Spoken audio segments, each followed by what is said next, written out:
అందరికీ నమస్కారం. తెలుగు వంటలకి స్వాగతం అండి. ఎలా ఉన్నారు అందరూ? బాగున్నారా? ఈరోజు మీకు నేను చాలా సింపుల్‌గా రెగ్యులర్‌గా మా ఇంట్లో చేసుకునే చికెన్ కర్రీ చూపిస్తున్నానండి. ఇలానే చేసుకుంటాం ఎక్కువగా మేము. అంటే వీడియో చేసేటప్పుడు రకరకాల పద్ధతిలో కొన్ని చేసి చూపిస్తాం. అందరూ ఇలా చేస్తారు, కొందరు అలా చేస్తారు, కొన్ని పద్ధతులు ఇలా అని. కానీ రెగ్యులర్‌గా మేము వీడియో తీయకుండా ఇంట్లో చేసుకునే పద్ధతి అయితే ఇదేనండి. చాలా సింపుల్‌గా ఉంటుంది. సో, ఎవరైనా చేసుకున్నా అసలు చాలా కమ్మగా అనిపిస్తుంది. పక్కా పల్లెటూరు స్టైల్‌లో. ముందుగా చట్టిగిన తీసుకొని, ఆ సట్టి గిన్నెలో కొంచెం ఆయిల్ వేసి, అందులో ఒకే ఉల్లిపాయ, అలాగే పచ్చిమిరపకాయలు కట్ చేసుకొని వేసుకుంటున్నానండి. సన్నగా కట్ చేసుకున్న ఉల్లిపాయలు, అలాగే పచ్చిమిరపకాయలు వేసుకొని శుభ్రంగా కలుపుకోవాలనమాట. ఉల్లిపాయలు ఎక్కువగా వేయమండి. ఉల్లిపాయలు ఎక్కువగా వేస్తే స్వీట్ ఒస్తుందని జెప్పేసి, తియ్యగా ఉంటుందని జెప్పేసి మా ఇంట్లో చిన్నప్పటి నుంచి అంటూ ఉంటారు. కానీ దానికి సమపాలలో మిర్చి అవన్నీ వేస్తే తియ్యగా అయితే ఏముండదు.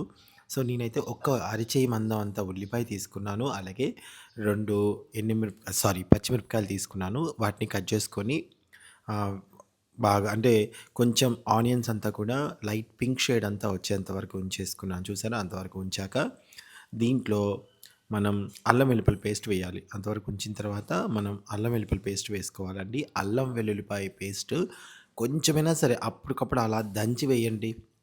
ఎంత బావుంటుందంటే అంత బావుంటుంది టేస్ట్. సో, నేను అప్పటికప్పుడు దంచేసుకొని అల్లం వెల్లుల్లిపాయ పేస్ట్ అదే మిక్సీ పట్టుకొని ఆ పేస్ట్‌ని వేయటం జరిగిందండి. ఒక స్పూన్ వరకు వేసుకున్నాను. నేను అరకిలో చికెన్ వరకు తీసుకుంటున్నాను. ఇప్పుడు ఇందులో పసుపు యాడ్ చేస్తున్నాను.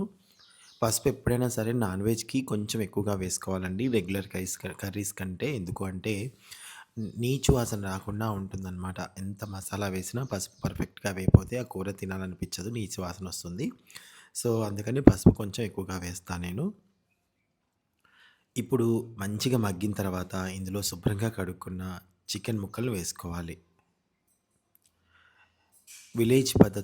మేము చేసే విలేజ్ పద్ధతిలో 2 ఉంటుందండి. ఒకటేమో చికెన్‌కి అల్లం వెల్లిపాయల పేస్టు, పసుపు, కారం, ఉప్పు ఆహ్, అంతా పట్టిచ్చేసి పక్కన పెట్టేసి దాని తర్వాత కొంచెం నూనె వేసుకున్న తర్వాత ఉల్లిపాయలు, పచ్చిమిరపకాయలు, కొంచెం పసుపు వేసి మగ్గిన తర్వాత అందులో కొంచెం పసుపేస్తాం, ఇందులో కొంచెం పసుపేస్తాం. మగ్గిన తర్వాత అప్పుడు చికెన్‌ని దీంట్లో వేసేస్తాం. అది గూడా ఒక పద్ధతండి. సో, ఇది చాలా వరకు నేను ఇలా చేస్తాను పద్ధతి. ఈ విధంగా చేస్తా నేను. ఇప్పుడు ముక్కలు బాగా కలుపుకున్నాను కదండీ! మూత పెట్టుకోకుండా చికెన్‌లో వచ్చే వాటర్ ఒకటుంటుంది కదా! వాటర్ అంతా కూడా ఇంకిపోయేంత వరకు వెయిట్ చేస్తాననమాట. అలా కలుపుకొని ప్రతి ముక్కకి కూడా పసుపు అంతా చక్కగా అంటేలాగా కలుపుకొని ఆహ్, ఇప్పుడు మూత పెట్టుకోకుండానే చక్కగా మనం ఏంటంటే పూర్తిగా చికెన్‌లో కడుగుతున్నప్పుడు వాటర్ కానియండి, చికెన్‌లో వచ్చే వాటర్ అంతా కూడా ఇంకిపోయేంత వరకు మూత పెట్టుకోకుండా దగ్గరగా మగ్గించుకోవాలనమాట అండి. మూత పెట్టుకుంటే ఏంటంటే నీటి ఆవిరి పడిపోయి ఆ నీరు, ఈ నీరుకి చికెన్ అంతా కూడా బ్యాడ్ స్మెల్ వచ్చినట్టుగా ఉంటుంది. కాబట్టి ఈ విధంగా చేసుకోండి. అసలెంత మంచిగా ఉంటుందంటే సింపుల్‌గా, టేస్టీగా చాలా కమ్మగా ఉంటుంది. హెవీ మసాలాలు ఏమీ లేకుండా. కొంతమంది యాలకులు, లవంగాలు వేస్తారు ముందే. బిర్యానీ ఆకు వేస్తారు కొన్ని చోట్ల. అంటే ఒక్కొక్కళ్ళు ఒక్కొక్కలాగా వండుకుంటారు కాదనడం లేదు. కానీ ఇప్పుడు ఎండాకాలం అందులో చికెన్ వేడంటారు. ఈ వేడికి ఎక్కువ మసాలాలు, ఎక్కువ కారం తిన్నామనుకోండి ఇంకా హెల్త్ ప్రాబ్లమ్స్ వస్తాయి. కాబట్టి అలా కాకుండా ఇలా ఒక్కసారి ట్రై చేయండి. చాలా సింపుల్ అండ్ చాలా టేస్టీగా ఉంటుంది. ఇప్పుడు పసుపు వేసుకున్న తర్వాత చక్కగా ముక్కల్ని మూత పెట్టుకోకుండానే మగ్గనిచ్చుకోవాలనమాట. ఎట్టి పరిస్థితిలో మూత అనేది పెట్టుకోకండి. మూత పెట్టుకున్నారు అంటే ఆ కూర నీచు వాసన వచ్చేస్తుందనమాట. అస్సలంటే అస్సలు బాగోదు. ఇప్పుడు ఒక 1 మినిట్ తర్వాత ఇందులో కారాన్ని వేయండి. మీరు కారం ఎంత వేయాలనుకుంటున్నారో ఆ కారప్పొడిని వేసేసుకోండి. నేనైతే ఒక స్పూన్ మాత్రమే వేశానండి. మాది కొంచెం కారం ఘాటుగానే ఉంటుంది కాబట్టి, ఒక స్పూన్ వేసుకున్నాను. 1½ స్పూను ఉప్పు వేసుకున్నాను. అంటే ఏ స్పూన్‌తో అయితే కారం వేశానో అదే స్పూన్‌తో నేను ఉప్పు గూడా వేసుకుంటున్నాననమాట. మీకు కొలత కోసం చెప్తున్నానండి. ఇప్పుడు మళ్ళీ ముక్కల్ని శుభ్రంగా కలుపుకోవాలనమాట. మా ఇంట్లో ఎక్కువ చికెన్ బోన్ ఉంటేనే ఎక్కువ తింటారండి. ఆహ్, మీ మీ దగ్గర మీ ఇంట్లో పిల్లలు ఎప్పుడైనా సరే మెత్తటి ముక్కలు ఇష్టపడతారా? బోన్ ముక్కలు ఇష్టపడతారా? అనేది వీలైతే కామెంట్ రూపంలో తెలియచేయండి. మా చిన్న పాపకి ఖచ్చితంగా బోన్ ఉండాల్సిందే. సో, నేను ఇలా చేసుకుంటే మాత్రం ప్రతి పీస్ చాలా టేస్టీగా అనిపిస్తదండి. ఎక్కువ మసాలాలు లేకుండా. సో, ఈ విధంగానే మా యోధ గూడా చేస్తుందండి. యోధ గూడా చికెన్ అల్టిమేట్‌గా చేస్తుందనమాట. యోధాకి అన్నం, కూరలు అన్నీ వండడం వచ్చండి. ఇంటి పనంతా చక్కగా చేసుకుంటుంది. అట్ ద సేమ్ టైమ్ చదువుకుంటుంది. తనకి షూట్ ఉన్నప్పుడు యాక్టింగ్ కూడా వెళ్తుంది. డ్రాయింగ్ కూడా చేస్తుంది. సో, అలాగే అనన్ కూడా ఇంట్లో పని చేస్తుంది. చక్కగా చదువుకుంటుంది. డ్రాయింగ్ ఏస్తుంది. వాళ్ళ లైఫ్‌ని వాళ్ళని హ్యాపీగా లీడ్ చేయటానికి నేనెంత వీలవుతుందో అంత తోడ్పడతానండి. మా సునీత ఇద్దరం. సో, ఇప్పుడు ఉప్పు, కారం వేశాక మూత పెట్టుకోవచ్చండి. మూత పెట్టుకొని, తర్వాత మూత తీసేసుకొని శుభ్రంగా కలుపుకోవాలనమాట.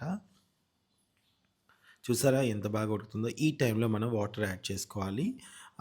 వాటర్ యాడ్ చేయకుండా ఉత్తి నూనెలో మగ్గిచ్చి చేసుకోవచ్చు కదండీ అంటారేమో! అలా కూడా చేసుకోవచ్చు. కానీ ఒక విషయం ఏంటంటే అండి, చికెన్‌లో ఉన్న జ్యూసీనెస్ అంతా మనకి కూరకి రావాలి అంటే వాటర్ వేస్తేనే ఆ జ్యూసీనెస్ అనేది వస్తుందనమాట. అంటే చికెన్ అంతా కూడా చికెన్‌లో ఉన్న జ్యూసీనెస్ అంతా కూడా మనకి కూరకి ఆ ఫ్లేవర్ వస్తుంది. లేదు అంటే ఫ్రైలాగా చేసుకుంటాం, డీప్ ఫ్రైలాగా అంటే ఆ టేస్ట్ డిఫరెంట్‌గా ఉంటుంది. ఈ టేస్ట్ డిఫరెంట్‌గా ఉంటుంది.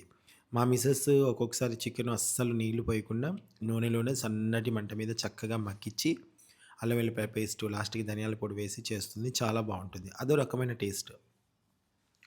సో, ఇప్పుడు ఇలా మూత పెట్టేసుకొని అంటే టోటల్‌గా మనకి పూర్తిగా బాగా బాయిల్డ్ అయ్యి, ఆ పైన వాటర్ అంతా పోయి, ఒక టోటల్‌గా మనకి మంచి లుక్ వస్తుంది చూడండి. అంటే ఆయిల్ పైకొస్తున్నట్టుగా ఉంటది గదా! ఆ టైం వరకు వెయిట్ చేయాలనమాట. ఇప్పుడు ఇందులో మేము ధనియాల పొడి పట్టుకుంటామండి. ధనియాల పొడి ఎలా పట్టుకుంటామంటే, ఒక 100 గ్రామ్స్ ధనియాలు తీసుకున్నామనుకోండి, ఒక యాలక, ఒక లవంగా వేసి, అలాగే ఒక దాల్చిన చెక్క వేసి, కొంచెం వేయించుకొని, చల్లారిన తర్వాత మిక్సీ పట్టేటప్పుడు పచ్చి వెల్లిపాయలు వేసుకొని మిక్సీ పట్టుకుంటాం. దాన్ని మేము అలానే స్టోర్ చేసి పెట్టుకుంటాం. ఎప్పుడైనా సరే చికెన్‌లో వేస్తామండి. చాలా చాలా బావుంటుంది. ఒక్కొక్కసారి నేను జీలకర్ర పొడి, మెంతి పొడి వేస్తాను. అది పులుసులా చేసుకుంటే వేస్తాను. ఫ్రైలా చేసుకున్నప్పుడు వేయననమాట. అంతేనండి.